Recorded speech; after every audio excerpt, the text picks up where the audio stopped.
Hi, my name is Brian Kiley, and I'm the Director of Discipleship at Bridgeway Christian Church. I want to thank you for watching Healing an Ethnically Wounded Nation, part of the Faith and Culture series at Bridgeway Christian Church. I want to give you just a little bit of introductory material that'll help you as you engage with this content. First of all, I want to briefly explain the title. I think most all of us would agree that there is significant wounding around ethnic issues in the United States today. We have been wounded and divided as a nation in so many different ways. We've chosen the word ethnically as opposed to racially, and Pastors Lance and Parnell will get into that in a future session. And then ultimately, we've chosen the word healing because part of the purpose of this series is we want to be part of the solution. We want to ask the question, how can we partner with God and what God is doing to indeed heal our ethnically wounded nation? A quick word on the format of these sessions. At the beginning, Pastor Lance Hahn and Pastor Parnell Lovelace will teach on some different material. Following that, there will be some short personal testimonies that we're calling fresh takes. These fresh takes are from real people in the Sacramento region who have powerful stories to share about their experience dealing with ethnic tension here in the United States. We want to tell you right from the beginning that some of this material may well be uncomfortable and challenging. It's okay to be uncomfortable as you're listening to this material. We just want to encourage you to sit in that discomfort and not feel the need to release it right away. We also want to encourage you to reserve judgment and listen deeply. Don't block out what you hear immediately. Allow our different presenters to share everything that they have to share before you make a judgment about what they've said. What is being brought to the table in these sessions is not new. We're not the first to talk about these issues. It might be new to you, but you need to understand that everyone who is presenting comes at a long line of brilliant people. We got asked a lot when we first created this content, why are you doing this?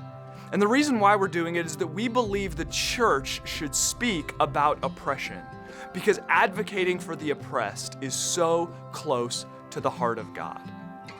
Another question we want to answer is what do we as Bridgeway bring to the table? What do our presenters bring to the table to this complex and divisive issue? We hope to bring 5 things.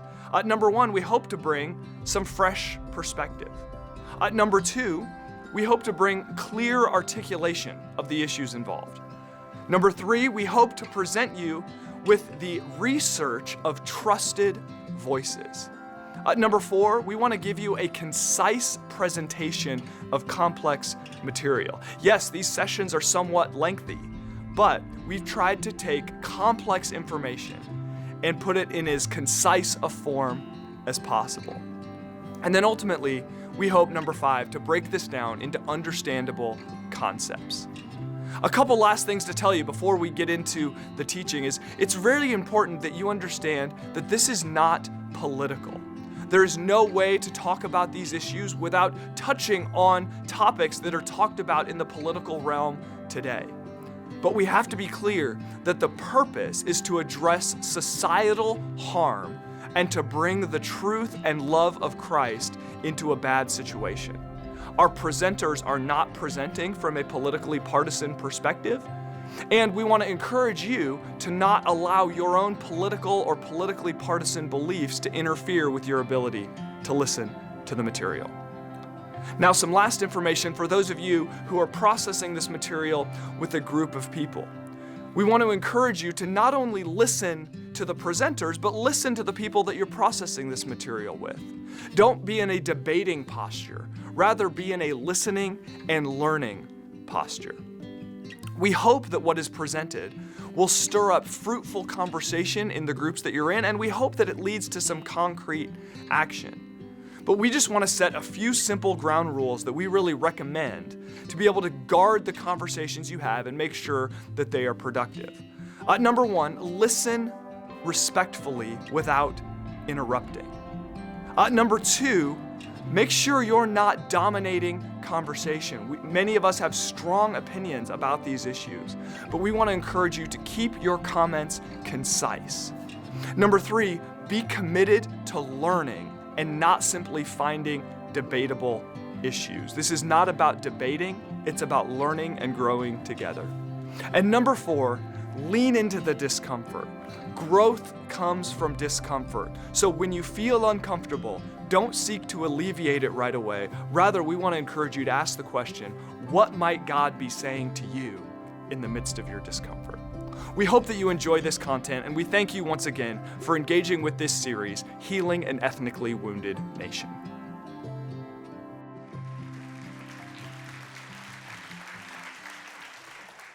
Well, hello everyone.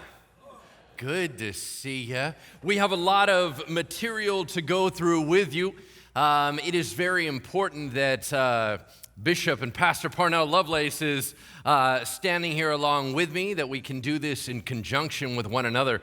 It has been called Healing an Ethnically Wounded Nation, that we are both pastors at heart, even though we do an awful lot of research and study and seem to be academics, right? But we really have a pastor's heart that if someone is wounded or there is something about our nation that is wounded, we have a desire to bring healing into that. I think that that's kind of the mandate that Jesus has given to us. So let me just set the tone for today, for our first portion, and that is our main concern is that something may be very wrong in our nation. There may be some tremendous wounds and hurts that are being caused by what we are going to deem as racism.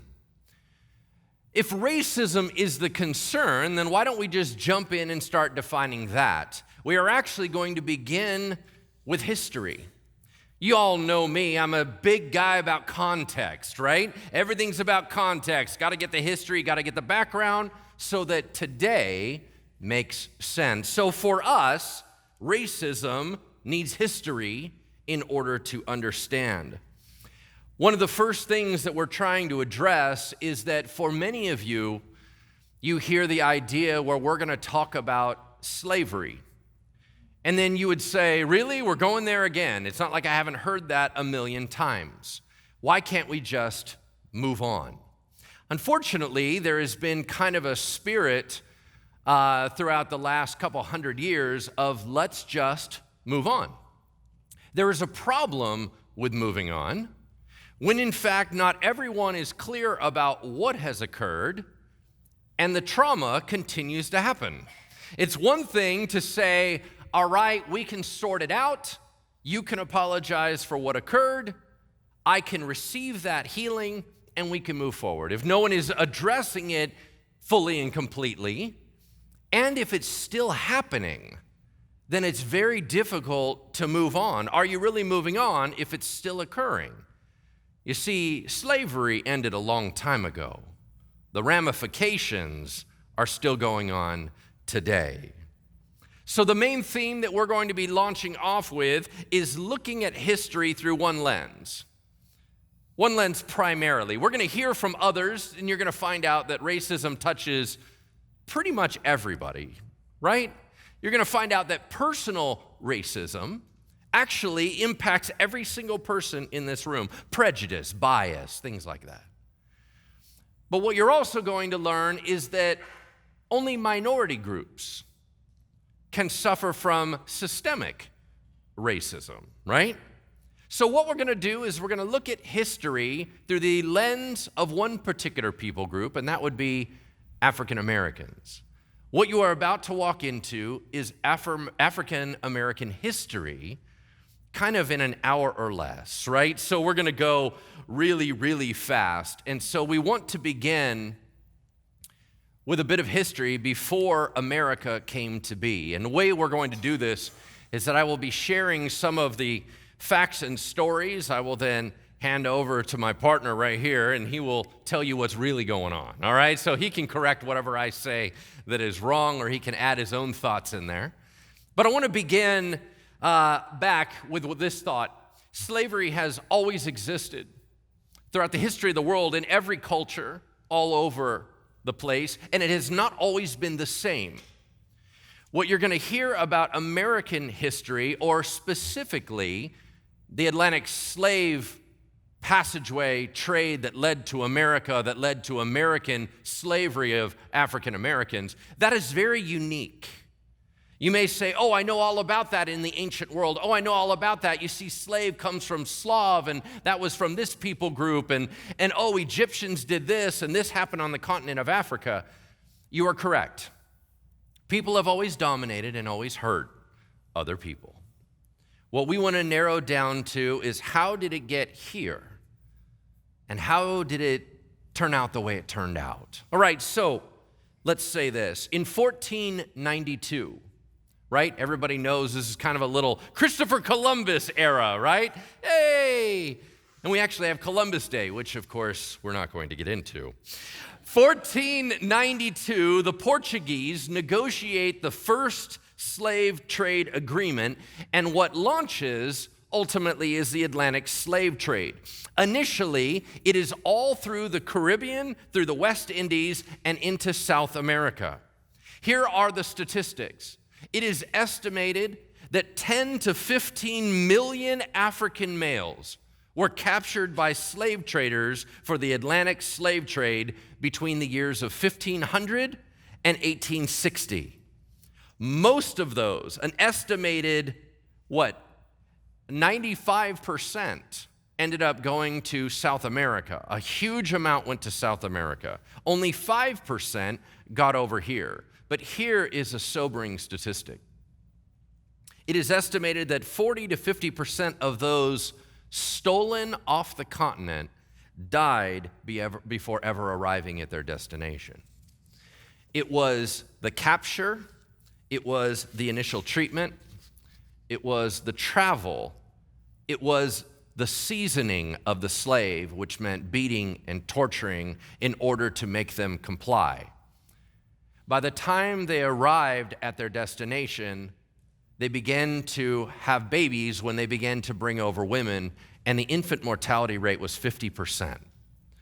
So the amount that has died initially before ever even entering into what we would deem as modern-day slavery is shocking. One last point. When a lot of times people of my color, white, a lot of times when we are challenged by this, we fall into a default of frustration of saying, I get it, white people are bad. I've seen all the movies. We hurt the Native Americans, we hurt the African Americans, we hurt the Japanese, I get it, we're the bad guys. Why is everyone always beating up on us? I hope that by the time we are done with history, at least our lesson for today, that instead of reacting like that and saying, stop talking to me about it, that our compassion kicks in, and that we may say, wow, it is very difficult to hear. And we can say, well, I wasn't responsible for that, but we're going to eventually let you know that we are responsible for today. And we are certainly, as members of God's family, responsible for addressing the hurt that has occurred. Not just once, but every time someone is hurting. Pastor Parnell?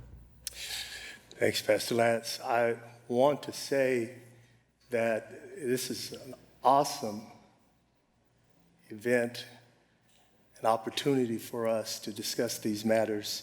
As most of you know, even in our country today, there was protesting that was going on in Washington, and we're hitting some hard-hitting issues, some very hard-hitting issues. I think, without any hesitation, I can state that it is my firm belief that one of the challenges that we have faced in this whole discussion, when we talk about racism in our culture today, is that our country has yet to fully address the issue of slavery.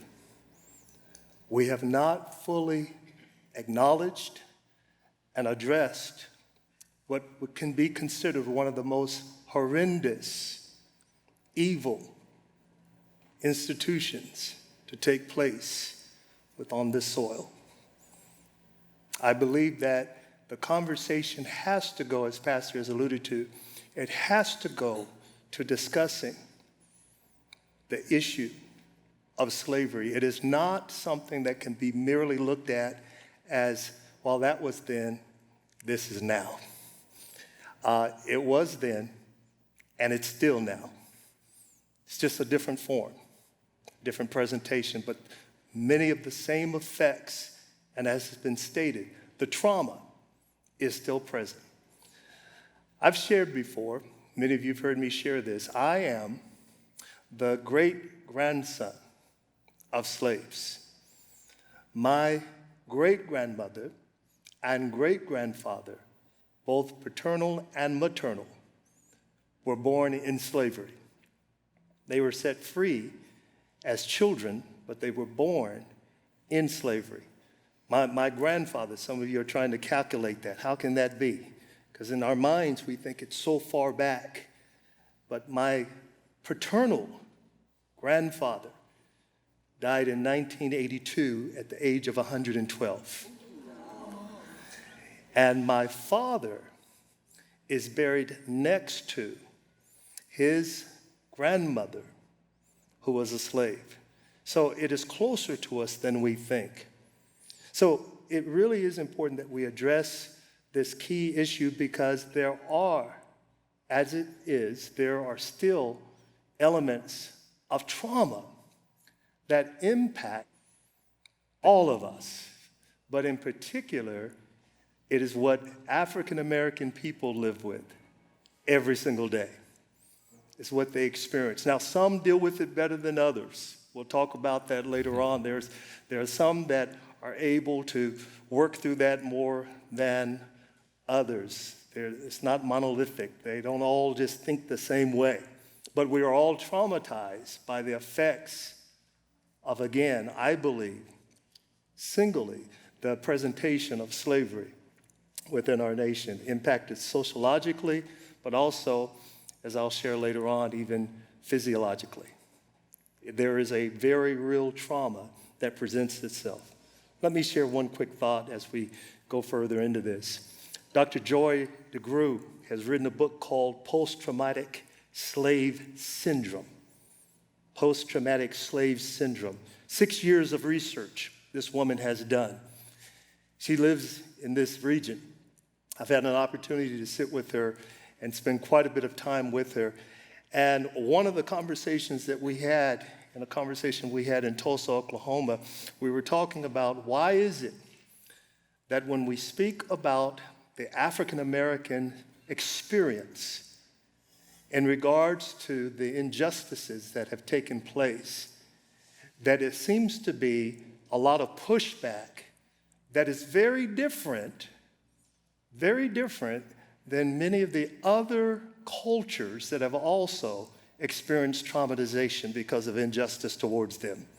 Specifically, the Japanese, the Native Americans, those who are indigenous to this nation, the Jewish Holocaust. It is interesting, out of all of those discussions, whenever you're talking about the subject of injustice, and particularly slavery, there's no pushback when we talk about the injustice towards the Japanese or injustice towards in the Jewish Holocaust, but whenever we speak of Black Americans, there is a visceral response, an unsettledness. It makes us very, very uncomfortable to talk about 246 years of chattel slavery within this country.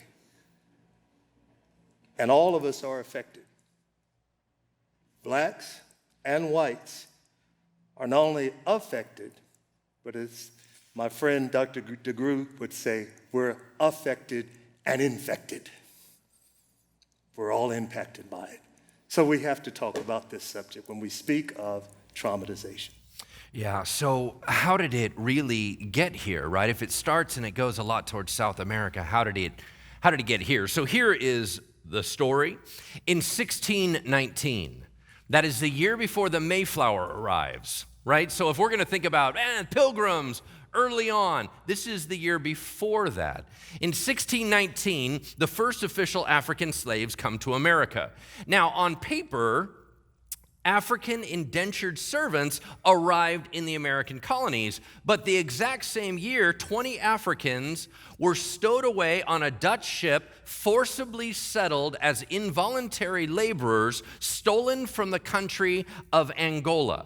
Now, there are some questions about a ship that arrived in 1610, but ultimately we have this as a fact that in 1619, we have the first forced slaves come here. Why are they here? There was a brand new market in a brand new world. It was the idea of money, the ability to have production. The idea was that I would go out and set sail and I would have a new place, I'd make a ton of cash, I'd send it back to my family, or I'd resettle a new life. But when they got here, they realized that the stuff that works best here is labor intensive. They knew full well they were not going to be able to do it themselves. So they wanted a workforce, and that is when they started turning their eyes to link with the Atlantic slave trade by the Portuguese and the others. What is intriguing is that right off the bat, in 1640, there was a runaway slave situation. There was a black slave named John Punch in 1640 that ran away with two white slaves, a Dutchman and a Scotsman. They all got caught. When they received their punishment, the two white men received 4 years of extra slavery time. Punch, the black man, received, quote, perpetual servitude. This is the first explicit approval of lifelong slavery. Why was it only for the black guy and not for the two white men when they all escaped at the same time? The reaction was that they began to debate in their law houses. 29 years later, in direct response, they launched the Virginia Slave Codes of 1705. Here's what it says, quote, all servants imported and brought into the country who were not Christians in their native country shall be accounted and be slaves.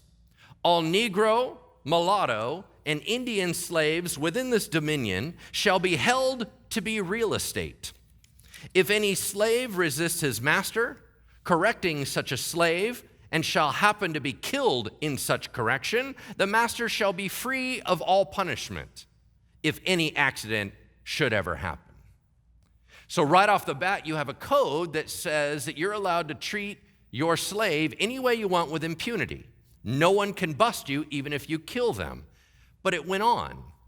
The law imposed harsh physical punishments for all sorts of crimes. It stated that slaves needed written permission to leave their plantation. That's where the paperwork comes in. That slaves found guilty of any major offense, the slave would receive 60 lashes, be placed in stocks where his or her ears would be cut off. And for minor offenses, such as associating with whites, slaves are to be whipped, branded, or maimed. Now, prior to this, all slaves that had a problem with their master could take it to the courts for judgment. After the slave codes, this was no longer the case. Additionally, they put in there an incentive for other white folks to catch any other slaves escaping, and you'll get paid if you return them. Now, it is societal pressure to keep everyone under control.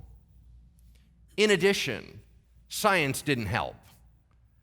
In 1700s, people in the science world around the world began to try to put people into categories. They were sorting out what humanity was like. In 1770, over in Sweden, a man by the name of Carl Linnaeus, the man who first coined the term Homo sapien, was sorting it out. And he came up with 4 types of human beings: white European, red American, brown Asian, later named yellow Asian, and black African. Interestingly enough, I remember singing the song as a child that Jesus loves all the children of the world. They're red and yellow, black and white. Interesting where that comes from.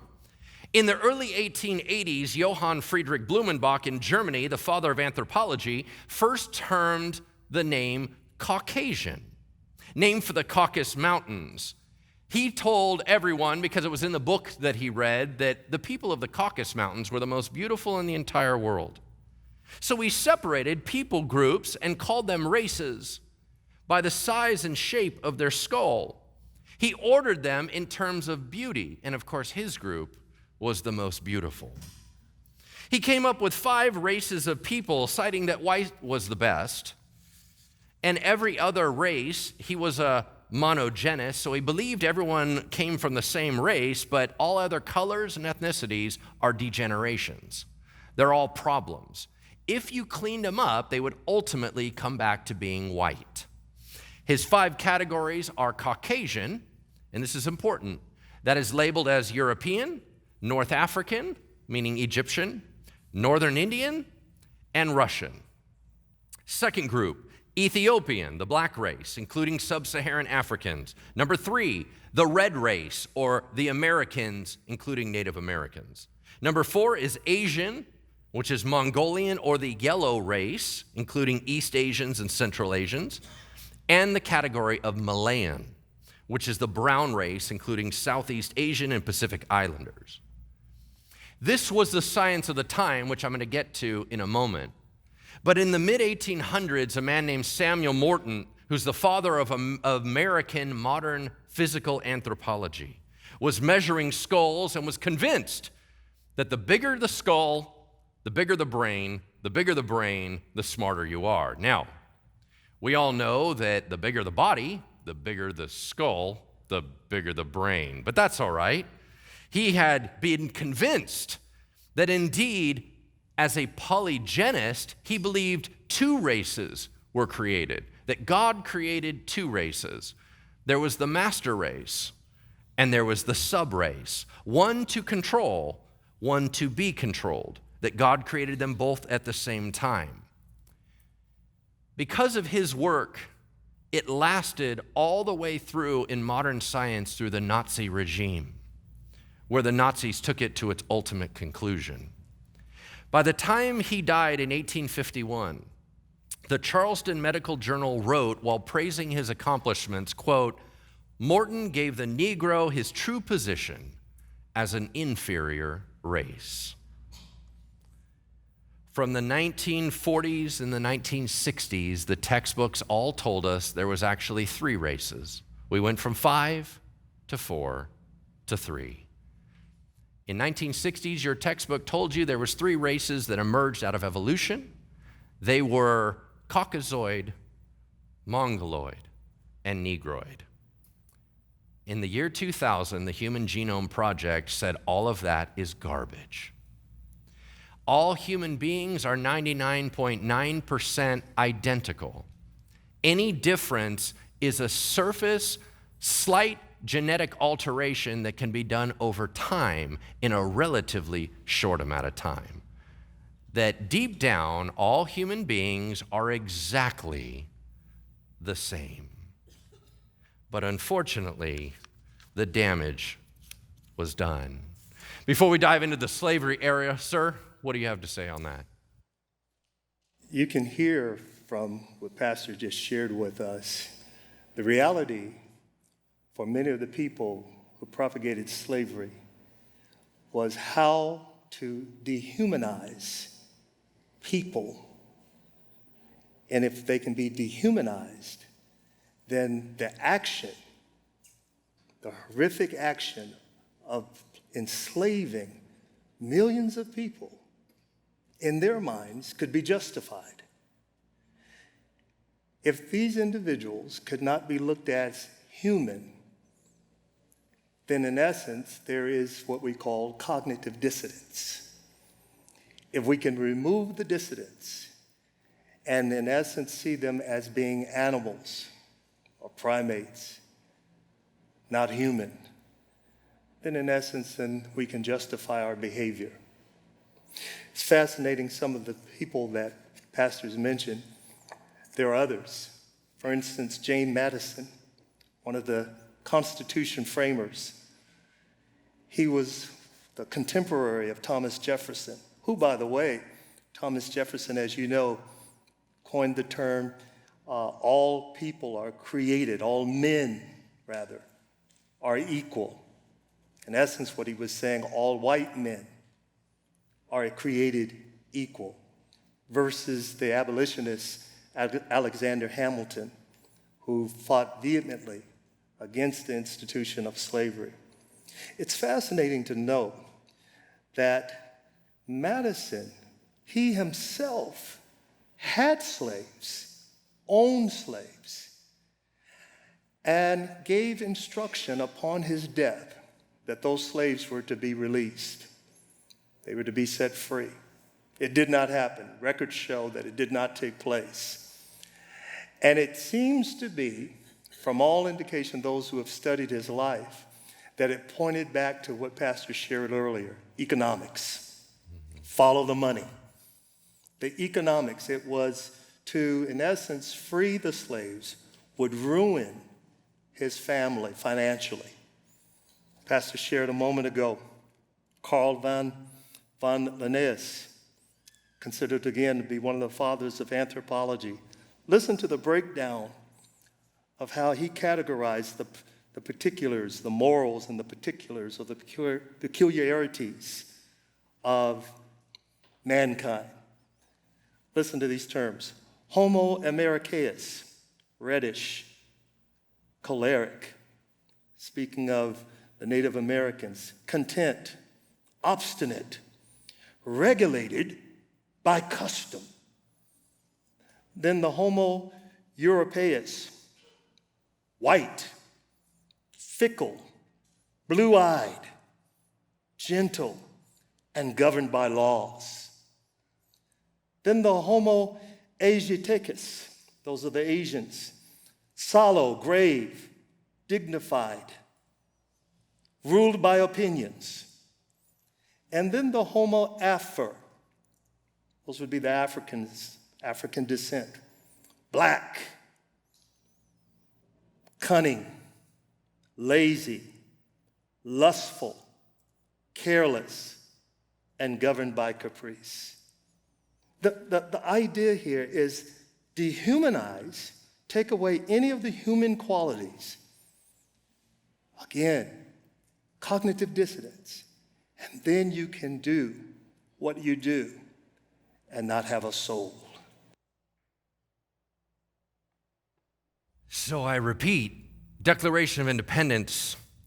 We hold these truths to be self-evident that all men are created equal, that they are endowed by their Creator with certain unalienable rights, that among these are life, liberty, and the pursuit of happiness. In that same document, he did many, many drafts of that document, and in some of those drafts, he called slavery, quote, a cruel war against nature itself. This is Thomas Jefferson. He said that it violated the sacred rights of life and liberty. And you would say, oh, so Thomas Jefferson, he gets it. He's the guy that framed that out. As a matter of fact, it is one of the most common phrases that all Americans know, that all men are created equal. We know the life, liberty, and pursuit of happiness. Here's the problem. Jefferson didn't believe all men were created equal. How do we know that? Because 5 years later, he wrote a book. It's called Notes on the State of Virginia. And he wrote his own thoughts on the African people. The same man who framed our most powerful documents described them as they are ignorant, unable to think ahead, they're inferior in reason, they don't need much sleep, but they can work harder, males are driven by lust, not love, they are void of art, but they are better at music than whites. His conclusion, quote, I advance it that as a suspicion only, that the blacks, whether originally a distinct race or made distinct by time and circumstance, are inferior to the whites in the endowments of both body and mind. When asked whether or not they should just be integrated, he said, it will probably be asked, why not retain and incorporate the blacks into the state and save the expense of supplying by importation of white settlers the vacancies they will leave? Well, deep-rooted prejudice entertained by the whites, 10,000 recollections by the blacks of the injuries they have sustained, new provocations, the real distinctions which nature has made, and many other circumstances will divide us into parties and produce convulsions with which we will probably never end, but in the extermination of the one or the other race. So what did he just say? Should we integrate? No, it's never going to work. We'll just all kill each other. Ultimately, he said, among the Romans, emancipation required but one effort. Quote, the slave, when made free, might mix without staining the blood of his master. But with us, a second is necessary. Unknown to history, when freed, he is to be removed beyond the reach of mixture. Don't ever let our blood mix. In 1790, that same Thomas Jefferson launched the national census, the first national census, and he said there was really only 5 groups of people. Number 1 was white males over 16. Number 2, white males under 16. Number 3, white women. Number 4, all other free persons. Number 5, slaves. For counting purposes, slaves were considered 3/5 of a human being. That is in our Constitution. Now, in 1790 was the Naturalization Act, which defined American people as only white. Congress said only free whites can be citizens. Mixed race people were automatically called black. At first, if you were 1/4 black, you were black. Later, if you were 1/8 black, you were black. In other words, if you had any mixed blood of any sort, you're black. You can't belong to America. In 1793, Congress passed the Fugitive Slave Act. You can't help slaves escape. There were slave revolts, which led to executions and lynching. There was strengthening of slave codes, limited education, limited movement, the assembly of slaves. And you would hope that entertainment would help. Because don't we all kind of lean into media when things are hard? It was during the same era, 1820 to 1880, 60 years of minstrel shows. The number one parody was making fun of black people, degrading them, talking about them as less than human. When vaudeville theater started in 1880, they kept the same storylines, and every single show that went popular was degrading. Since blacks needed jobs, they joined the vaudeville shows and began to lampoon themselves because they had to make a living.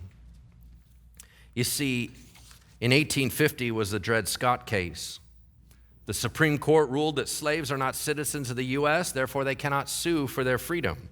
Additionally, they said of African Americans, they are, quote, so far inferior that they had no rights which the white man was bound to respect. In 1861, the Civil War started, not initially about abolishing slavery, but when so many blacks joined the fight, Abraham Lincoln said, we might as well do this now. And it became a fight for freedom. In 1863, Lincoln led the Emancipation Proclamation, making all slaves in 11 Confederate states free, but not the northern border states. 4 million slaves were affected. In 1865, when the Civil War ended after 4 years of heavy fighting, it led to approximately 750,000 military deaths. The Confederate forces surrendered. And in 1865, the 13th Amendment was added, abolishing slavery federally. Reconstruction started, but was immediately crushed. Under President Andrew Johnson, the South enacted the Black Codes, and it was not until after abolishing slavery was the KKK founded. All the problems of lynching began after slavery was done away with officially. The idea of trapping, corralling, beating, murdering, that actually came after slavery. Any thoughts on that era? Again, there's an emphasis. How do you afflict such horrendous acts upon people of rape, removing children from their parents, separating families? How do you bring about such a mindset to do such a thing? And I might add, people who considered themselves, in most instances, Christians, believers. It is a mindset of whiteness. It is a mindset that if it is not white, it's not right. And so it carries itself out through the institution of slavery and even into the time period that we will speak of being recorded as Reconstruction, in which you see the emergence of Jim Crow laws and so forth.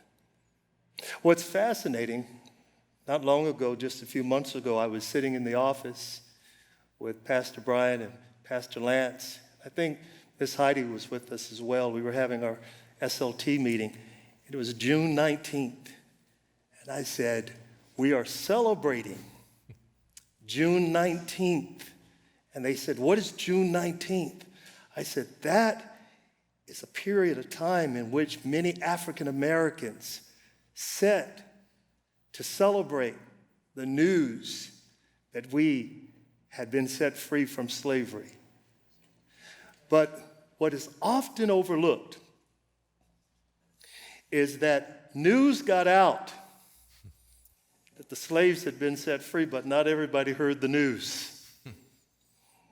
And there were entire regions of multitudes of slaves that stayed in captivity under the institution of slavery, some 2 years in addition to to the signing of the Emancipation Proclamation.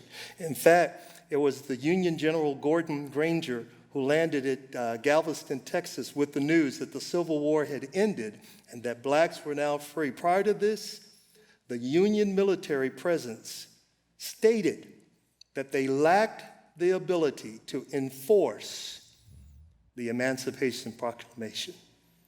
So there were people who still stayed in captivity during that period of time.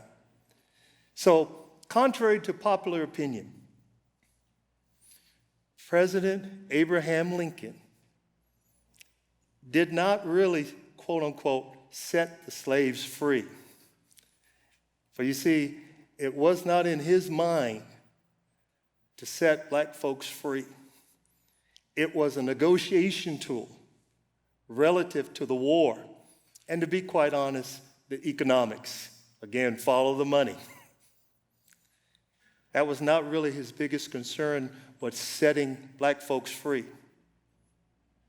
He signed the Emancipation Proclamation, but there would be years and years, and I submit to you, even to this day, where there are things that have to take place to fight for the rights of black people.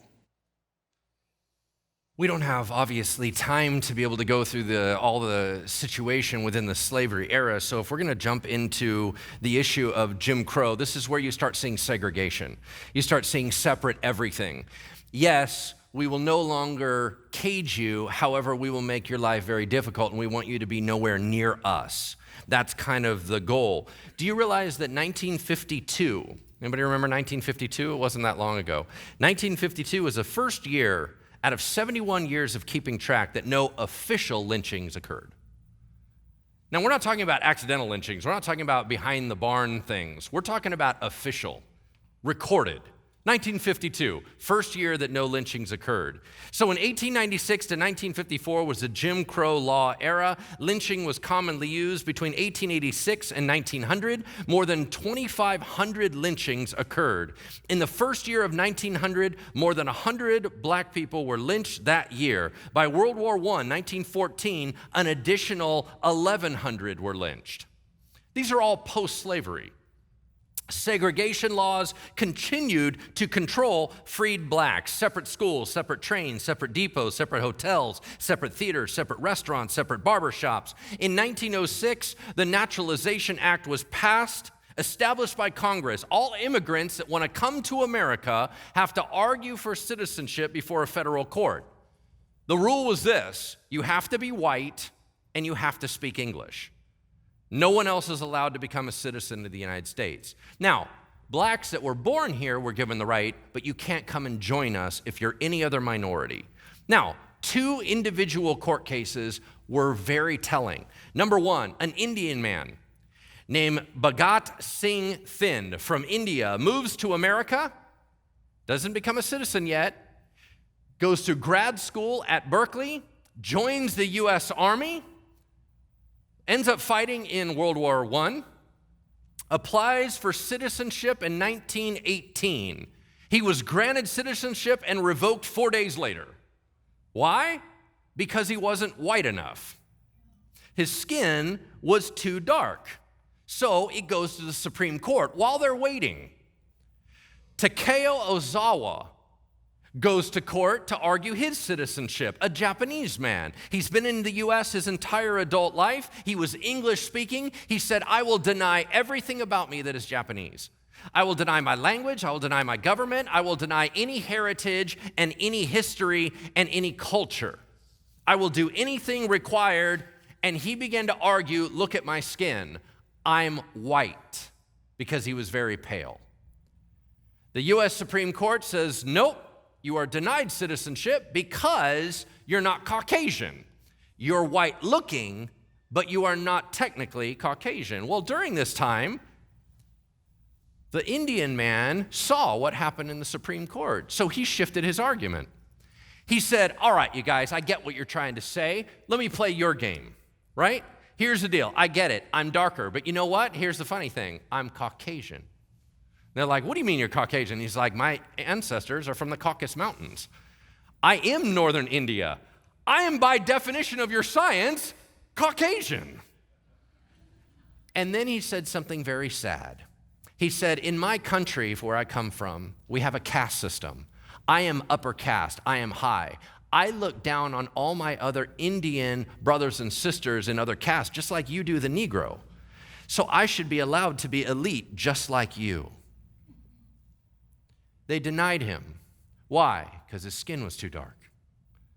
So they denied the first guy whose skin was white because he wasn't Caucasian. So the next guy said, I'm Caucasian, and they denied him because he wasn't white enough. Same era, same Supreme Court. What was the point? You're white if we say you're white. No one else need apply.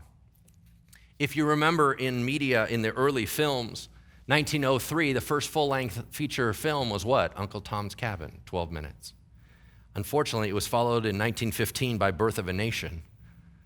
Our own president of the United States sat in a special screening of Birth of a Nation, which was a KKK propaganda film, and said it was the best thing he had ever seen. Radio was the main form of entertainment, and they needed to have voices, so they enhanced the ignorance and sound of the black characters. Early TV shows were shown blacks as uneducated and stupid. In 1935, outside of the Great Depression, they needed to do something about the housing market. So they had developed a place called the FHA, the Federal Housing Association. They decided then to do what? They wanted to pour money in and help rebuild neighborhoods. So they made a color-coded map. You heard this? The color-coded map was in areas that are good for investing money and bad. They colored the bad ones red, the good ones green, and they had a couple colors in between. Ironically enough, all the red zones were minorities. They said, quote, colored infiltration is definitely an adverse influence on neighborhood desirability. In their manual of underwriting, it says, quote, incompatible racial groups should not be permitted to live in the same communities. And what happened? They ended up not funding any of it, letting all the neighborhoods collapse. They were not allowed to make repairs, and all those areas collapsed. In 1968, the Civil Rights Act banned the official redlining, but the damage was done. It wasn't until 1977 that those people were held accountable. In the 80s, they found it again. It was finally stopped in 1988. An article in the Washington Post in 2018 showed a re-examination of redline areas that 3 out of every 4 neighborhoods redlined are still currently struggling economically. 91% of those marked green are still middle to upper class, and 85% of all green areas are white. This is why we can't just move on. You see, it's all still happening. Whatever progress may have been made through Reconstruction, the period of Reconstruction, was seemingly dismantled through the Jim Crow laws, which, although were in effect in the South, it did not suggest that those African Americans, blacks that were migrating into the North were not impacted by discrimination. They were, in some instances, on the same level of Jim Crow laws. During Reconstruction, blacks took on leadership roles like never before. They held public office, sought legislative changes for equality and the right to vote. My ancestors, the Gullah, the Geechee, who migrated into the seacoast islands off the coast of South Carolina, Georgia, and Florida, began to own land. They were some of the first to have rights to the property. And still, many whites, especially those in the South, were unhappy that people they'd once enslaved were now more or less on an equal playing field.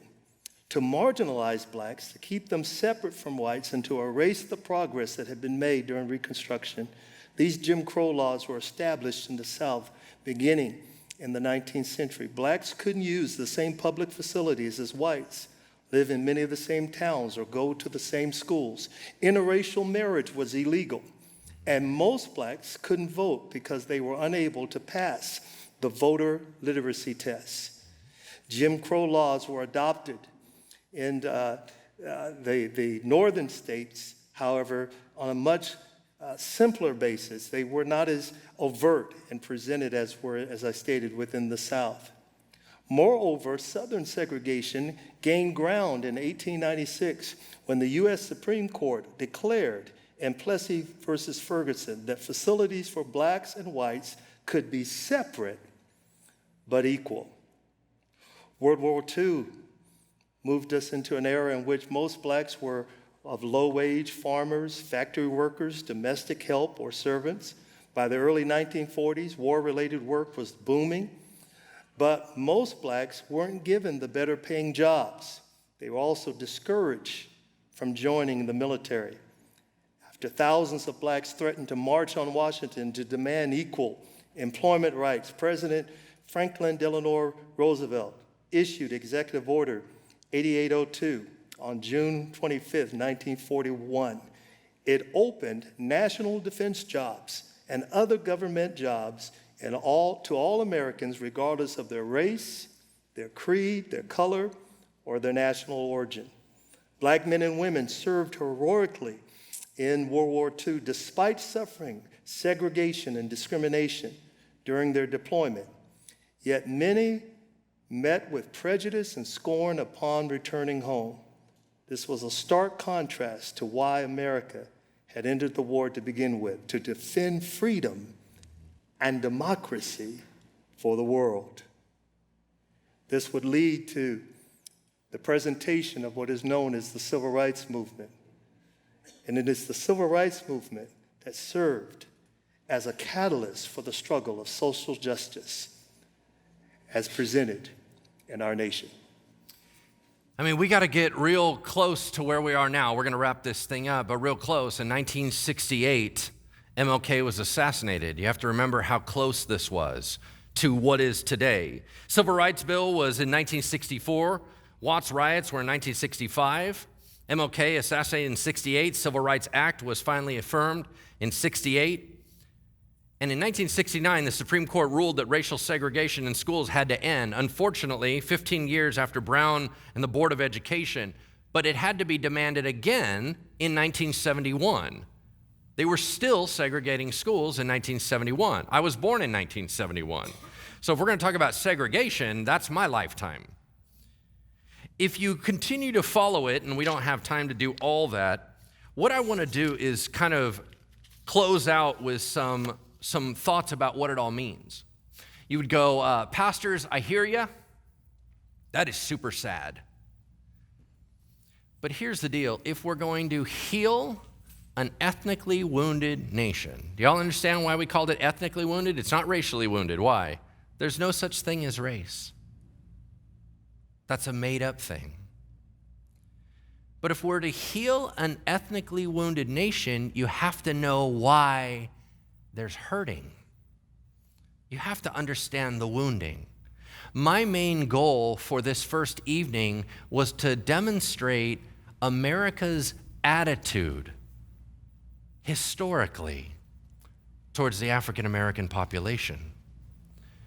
I mean, if we're talking about the first slaves arriving here in early 1600s, but we haven't really had any advancement until the civil rights era of the 1960s, that's a really short amount of time to try to pick up steam.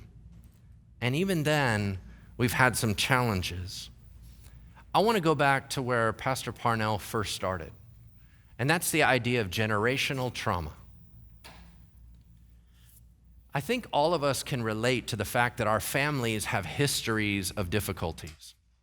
Oh, it's interesting how alcoholism goes through the same family. Oh, it's interesting how abuse goes through the same family. Oh, it's interesting how this. What happens when you enslave generation after generation after generation? What are the ramifications for generations moving forward? I'll tell you, at least there's hurt, there's sensitivity, there's pain. I think that it is the church's job, and I'm going to call out and say that I don't think it is appropriate or fair that if ultimately the white Caucasian community has done a lot of the hurting, that we don't do the helping. I think it's unfair to say, well, you're right, it's broken, you fix it. I think that we still currently have all the power. We still have all the voting rights. We still have the population numbers. We still have all the money. We still have all the influence. We still have all the jobs. We still have an authority, so the onus is on us as white Christians in America to be able to step in and say, how might we help? This series is going to take us from history into practicality, into Christianity, into transformation. I hope that you're able to stick with us and join us through the entire series, because it only makes sense once you wrap around the other side. But I want to say this, and I want to hear your heart on this, Pastor. Our national message to the African American population from the American government and people groups is, you are not like us, and we don't want you around us. It was not just sentiment of a person, it was written into law. That has an impact. I think all of us struggle with identity.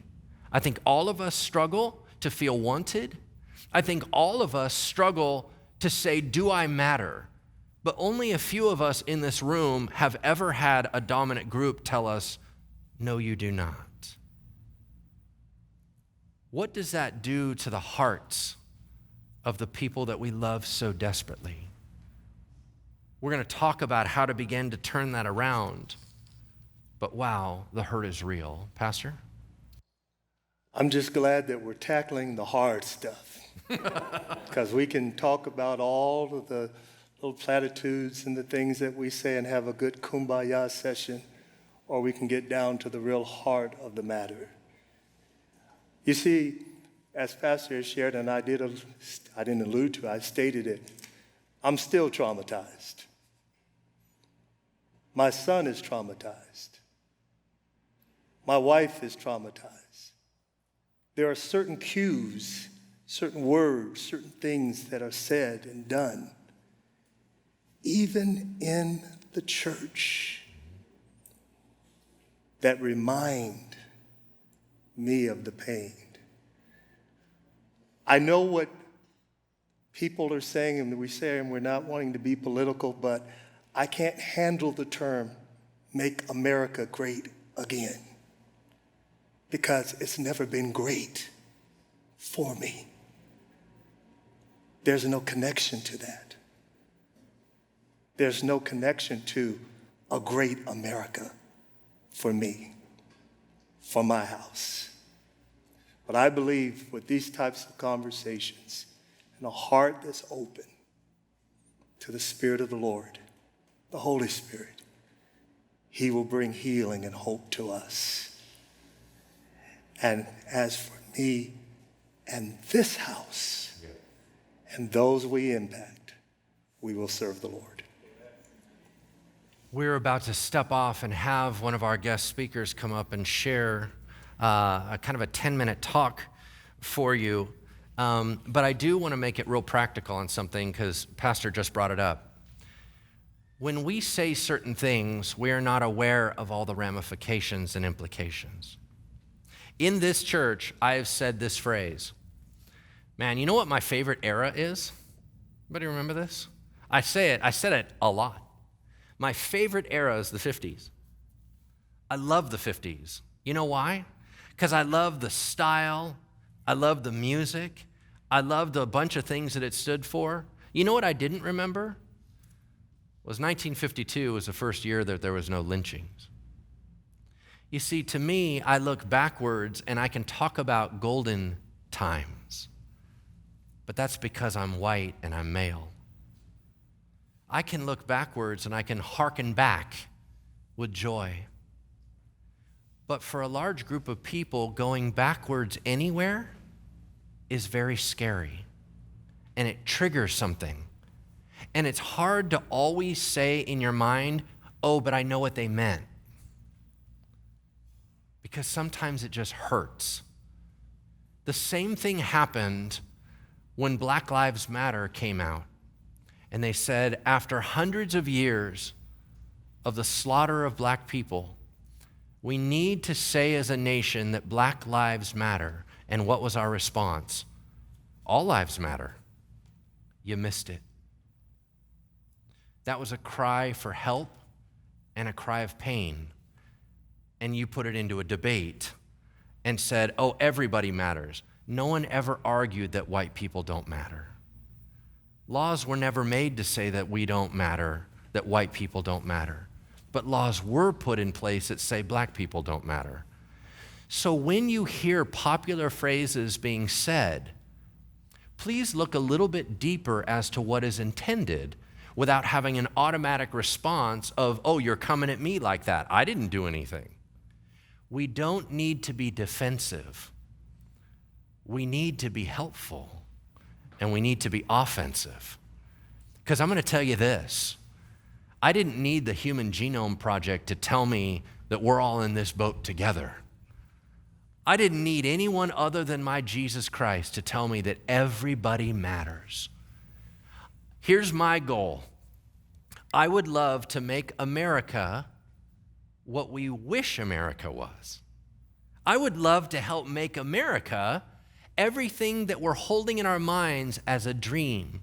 I want all men to be created equal. I want all the stuff we say out loud to just be true. I think that America has amazing ideals. I think we're in the most wonderful country in the entire world. I just would love for us to actually live what we say. We are now going to transition, and we would love to have you welcome up a very special guest, a gentleman that knows history far better than I do.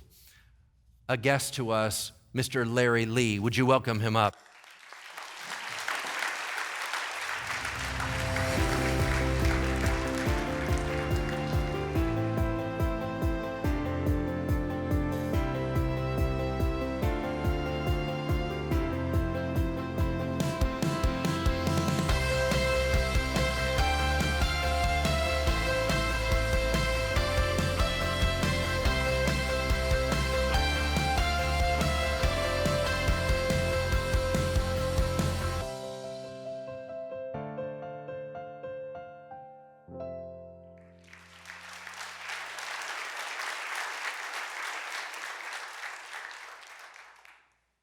All right. Boy, that was deep.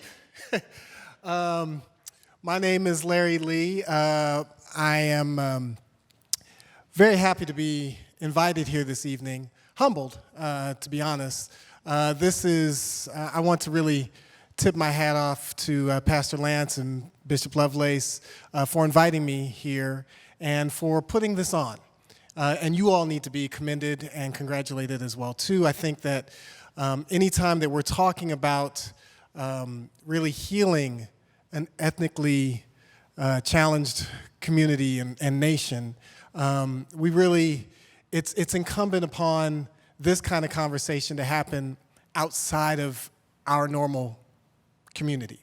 I was speaking with the other speaker who will be speaking later, Pastor Damien, and oftentimes this kind of conversation happens amongst African Americans. We're trying to figure out how do we find ways to get this country to live up to what its promises to be. You heard a lot tonight so far about what this country was founded on, and then how it was built, and how in some instances those are two totally different things. And I think oftentimes when we have the conversation among ourselves, we're trying to say, what can we do as a community to help save our community and save this country? And oftentimes what's missing in that conversation is those outside of our community. So, kudos to this Bridgeway church and you all as a church family to come together to discuss this with a subject matter that's relatively uncomfortable.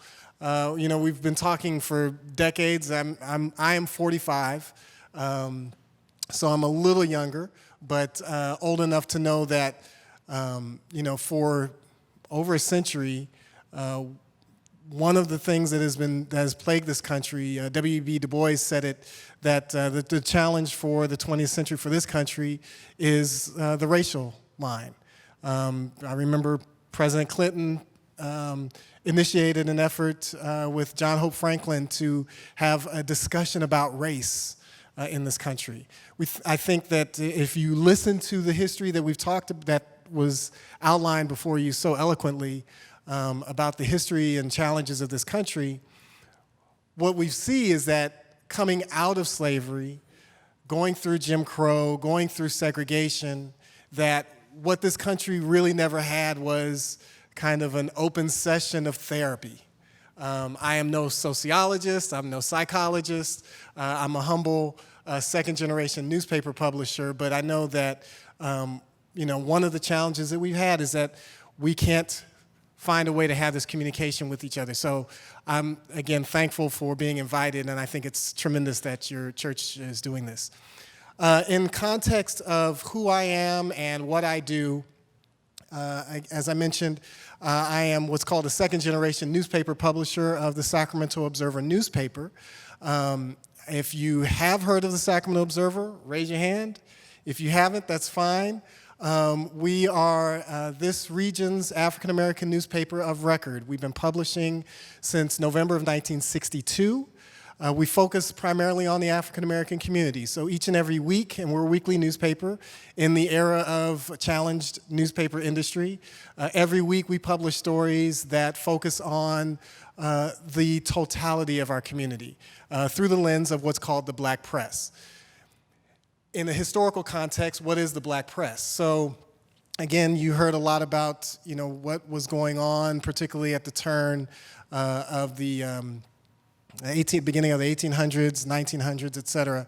The Black press was initially founded in March of 1827 by Samuel Cornish and John Rushworm. They were two religious leaders who felt and had a credo that no one else would speak for us. As you heard eloquently, the challenges of African Americans in this country has been going on for a very long time, and not having a way in order to speak up for us as a community has been challenging. And the Black Press, Freedom's Journal, was started in 1827. We like to say it was the first black business in this nation, being able to produce a publication that spoke up for us. The Observer was founded very much similarly, obviously much later in 1962. There were three founders of the Observer: Gino Gladden, who has since passed away; John Cole, who is at the ripe and mobile age of 100 years old; and my father, Dr. William Lee, who's 82 years old. The three of them started the Observer with the idea, very similarly, as I said, that no one else would speak for us. If you think about Sacramento in the early 60s, there was no presence of African Americans in mainstream media in any way, shape, or form. They didn't know, no one knew about our births, no one knew about our deaths, about our promotions, our jobs, our health concerns, nothing.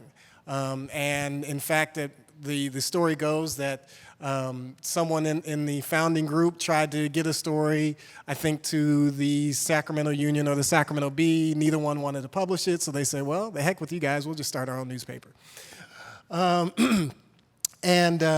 So in that context, you think about the African-American experience in Sacramento. We like to say Sacramento has grown, and the Observer has grown with it.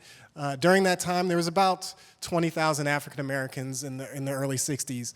Interestingly, Sacramento is one of the few communities in this nation that has had a constant growth. It's not a chocolate, what we call a chocolate city like a Detroit, a Chicago, a Washington, D.C., but Sacramento has had, and is the only city in the state of California that has had consistent African-American population growth over the last 40 years. So right now, Sacramento has a population of about 150,000 African-Americans. That's larger than the city of Roseville, than the entire city of Roseville. So we have grown with that. And there's a lot of things that you get confused by mainstream media. They'll tell you that there are a lot of disparities in our community, and there are. But there are some tremendous growths and areas where African Americans have, in spite of the obstacles of institutionalized racism, have had some growth. Areas there's about 40, mainstream media will tell you that we don't go to college. About 40% of our community has gone to college. There in Sacramento, there's about almost $8 billion African-American buying power in Sacramento. What does that come from? That comes from, what has grown into a strong middle class community that has had, employment with the state, employment with the city, other job and opportunities. And so there have been some great opportunities for African Americans in Sacramento. There are and have been and continue to be some pretty alarming disparities as well, too. Of course, if you are born in the wrong zip code in Sacramento, your life expectancy can be cut short as much as 20 years as your white counterparts. So in other words, if you're born in, let's say a community like Del Paso Heights as an African-American man, your life expectancy might only be to about 68 years. So that's obviously a tremendous challenge. There was a recent report that just came out about African-American boys being suspended. In Sacramento, there's about 45 schools in the greater Sacramento area that have 30% African-American suspension rates. 30% African-American suspension rates or greater. So in other words, the things that Pastor Lance and Bishop Lovelace were talking about, that lens of looking at this African-American boy and that experience that he is living with might, if you have a white teacher that talks to that student, they might not respond to them the same way. And the next thing you know, that child is suspended and sent down a track of suspensions, which also bring in law enforcement and a number of other things. African American wealth in our region is challenged. It's really challenged nationally as well too. The African American household wealth is only $7,000. So when you're talking about a family of 3, 4, 5, their entire family wealth is only about $7,000, compared to white wealth is about $120,000 on average. It's Roseville, so some of you may have more than $120,000. but it is pretty tremendous, that gap. I think, and my time is not going to be long, so, but I think when we're talking about these disparities and the challenges that we have, we again are talking about institutional racism. We've been fortunate. We've had some individuals who have done some tremendous things in Sacramento for not just the region, but the nation as well too. Of course, Sacramento just recently had Mayor Kevin Johnson, was the first African American mayor in the city's history. There had been other African Americans who had been elected to other positions, such as the County Board of Supervisors, but in the entire history of the Sacramento County, there's only been one African American, Grantland Johnson, ever elected to the Sacramento County Board of Supervisors, which in reality is the governing body that really serves this region. So we've had some individual successes, but I think as we'll discuss more, that an individual really cannot change systemic racism and really close the gap. There are some things that people are trying to do in our region. Currently, right now, there is what's called the Black Child Legacy Campaign, which is really trying to address the disparities I spoke of earlier about the life expectancy of black children in the region. And the county did an admirable job of stepping up financially to try and help fund organizations that are community-based to address that. But again, we're talking about generations of systemic racism and challenges. So I think that in the context of the Observer newspaper and what we do, we are really just trying to shed light, educate, and inspire our community, and not just our community, but those outside of our community. We have about 20% of our readership is non-African American.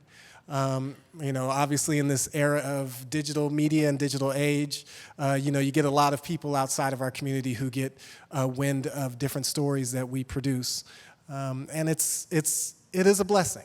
We're thankful. We know that what we do is a labor of love, and we feel like we're called to do it.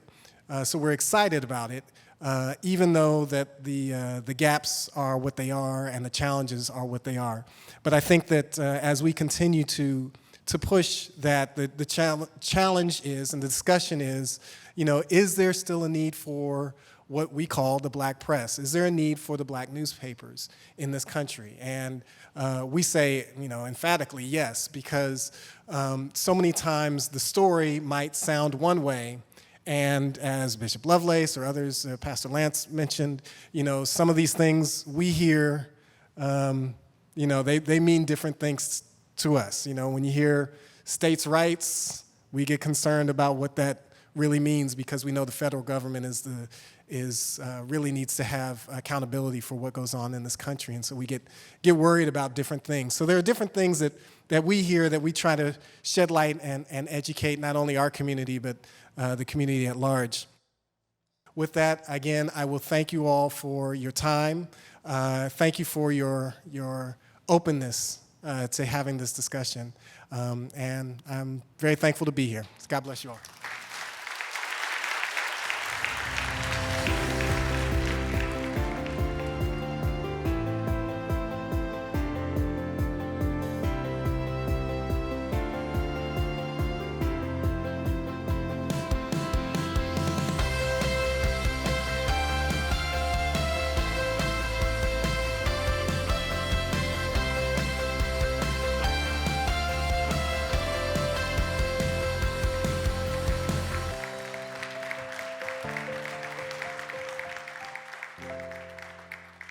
Hey guys, how you doing?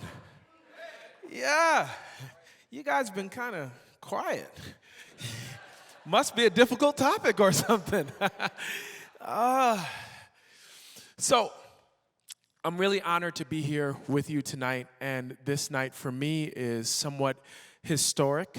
I don't think that I've ever been in an environment like this where we're tackling a topic with such honesty. I'm going to be honest with you, and so I'd like to say thank you for the invitation. And I also want to warn you that everything intelligent that has been said, that will be said, has already been said by the gentleman that came before me. I'm just a cleanup crew. So first of all, I want to tell you that I probably am not the best person to be chosen to share any testimony on this topic. And the reason why is because I'm actually not African American. I was born in Toronto, and I was raised in Barbados. In Barbados, there was this song, and the song says, 95% black and 5% white, ooh yeah, with a reggae beat behind. It was actually a good song. And that song actually described the makeup of my country. The country where I was born was 95% black, 5% white. I never had a white doctor. I never had a white dentist. I never had a white president. So for us, having a white president would be like, wow, stuff is happening here. My father was a contractor. He was a very respected man, and he owned a very successful contracting business in Barbados. I went to the second highest rated high school in the land. And so, my entire childhood, I knew I was a king. I saw myself as a prince. And I thought that every single person who saw me thought the same. And then I moved to the United States of America. And I went to school in a state called Alabama. Lord have mercy. At least I went to HBCU, a historically black university in Alabama. And I was walking through, when I first came, Bishop Parnell, I could never understand the African American mindset because it was not my mindset. My mindset was that I was a king, I was born a king, I am royalty, and everybody sees me that way.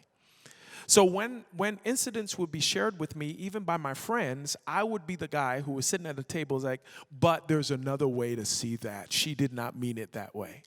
Until I walked into a department store called Parisians, and I was in the shoe section. I walked into the shoe section, and the store was about to close, and I was still looking. I was wearing a hoodie and would never think that I shouldn't wear a hoodie in a department store. I was shopping. Then I heard over the intercom, customer in need of help in the shoe section. And so I looked around. And there were no customers in the shoe section other than me. Then I locked eyes with the cashier and realized that she was clearing the till. And finally got it. She didn't see me as a king or a prince. She saw me as a criminal. And she needed someone to come into the section to make sure I didn't do what I would naturally do as a black man with a hoodie and rob her of that money. I was 19. It was the first time in my life, in my entire life, that I knew that everybody didn't see me the way I saw myself.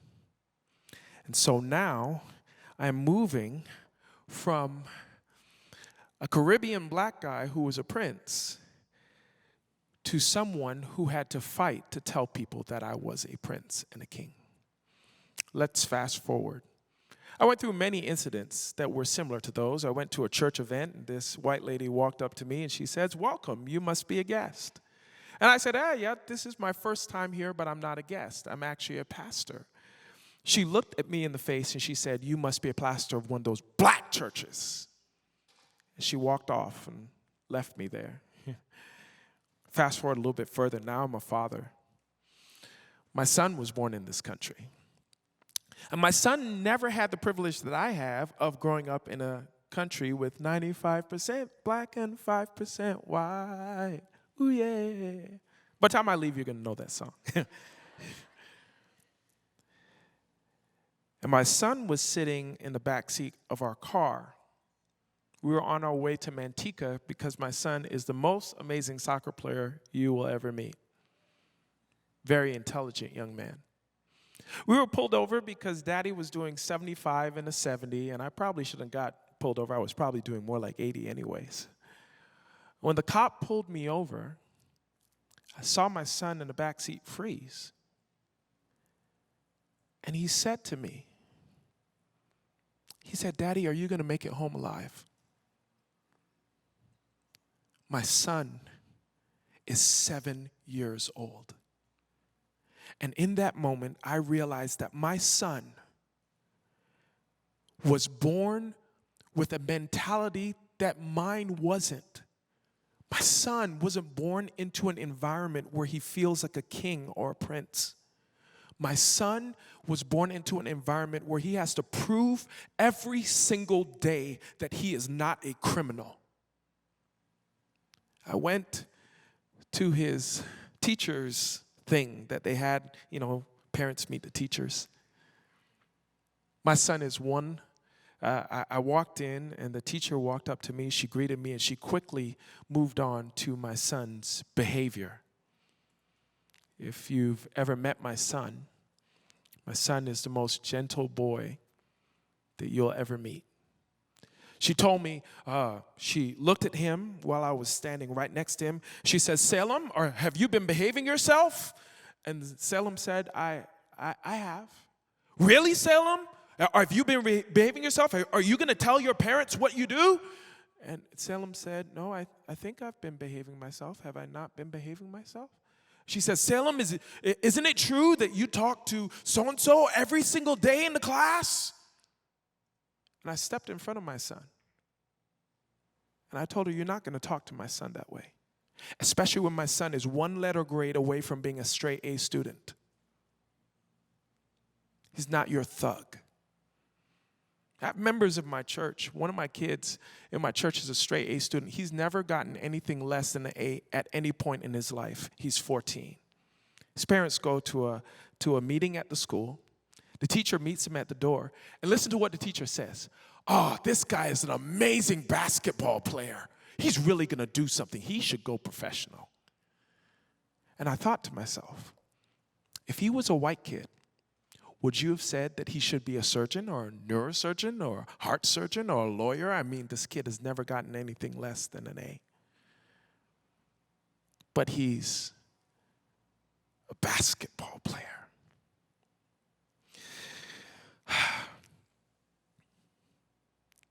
Moving forward. So now as a parent, I'm forced to remind my son that he's not a criminal. I have to find ways to surround him with people that will remind him that he is not a criminal. I have to defend him from people's thoughts of him being a criminal. And my son is 7. These are the roads that I have to walk and the conversations that I have to have as a parent. And really and truly, I wish I never had to have this conversation with my son. The Caribbean was not free of slavery. We had our own stuff going on. And, before I go to that spot, I want to tell you about 2 more stories, and then I'm going to wrap up. Because I'm sure, you see, my church is a mostly black church, and when I get up to preach, they all know I'm going to preach for an hour and a half. This is not that place, so I'm just going to honor the priest of the house. 2 more stories that have impacted me here recently of my members. I have 2 members. They are the most lovingest. They're the grandparents, everybody's grandparents. And the husband is about 87, the wife is about 86, and she is in a wheelchair. She's paralyzed from the waist down. They went on a trip not too long ago, maybe about 2 years ago. And on this trip, they get pulled over by a cop. And the cop doesn't come on the driver's side. He comes on the passenger side, where the lady who can't walk is sitting in the passenger seat. She's startled because she's expecting him on the driver's side. And she's 87 years old. The cop, after she rolls down the window, sees her jump and says to her, "What? Are you going to take out a gun and shoot me?"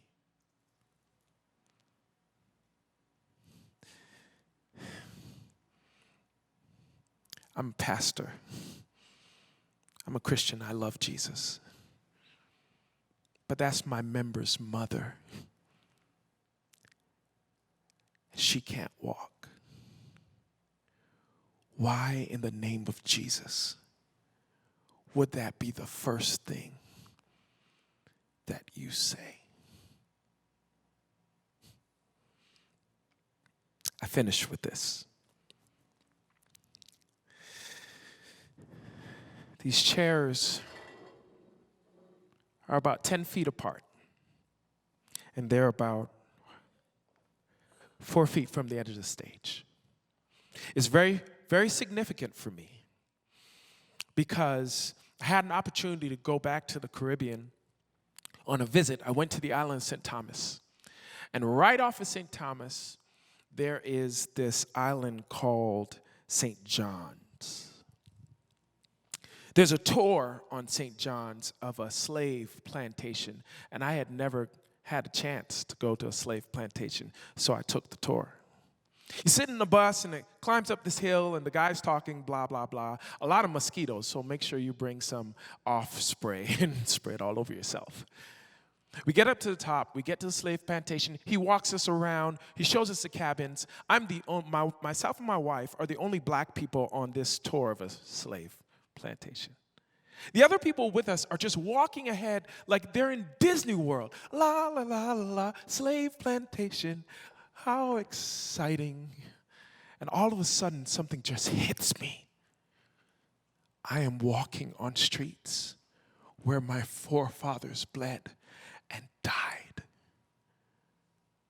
And it just grabs me like it happened yesterday. Part of the tour, they walk you into this space. It's about 10 by 4. And they explain to you that this is the holding cell where they put slaves that didn't behave. And so in this space that's about 10 by 4, they explain that they would put 20 to 30 slaves in that space. The other people on the tour walked in, and they were like, la, la, la, la, this is a holding cell for 20 to 30 people. Let me stand in here and take a selfie. And they left. And I stood in there. When the guy said this final thing, I broke down. He said, you see this, there was a drawing on the back of the cell, and it was a drawing of a castle. And he said, it is believed that the drawing was drawn by a slave who was in that holding cell, who happened to be a prince, stolen from Africa. And while he was in that cell, he drew a picture of home, a home that he would never see again. He was born a king, and he died a slave. My son will know his history. And even though the environment in which he was born calls him a criminal, he will die a king, because I won't let him die a criminal. final story of St. John is that the slaves revolted because they were born kings. And the Dutch came to St. John's and brutally murdered half of the slaves. The most rebellious ones climbed a hill that is now called Suicide Hill, and they jumped off the cliff because they refused to die as slaves. I refuse to let my son die, think, or live thinking that he's a criminal, because my son, Salem Chandler, is a king, and I will make sure that he knows that. God bless you.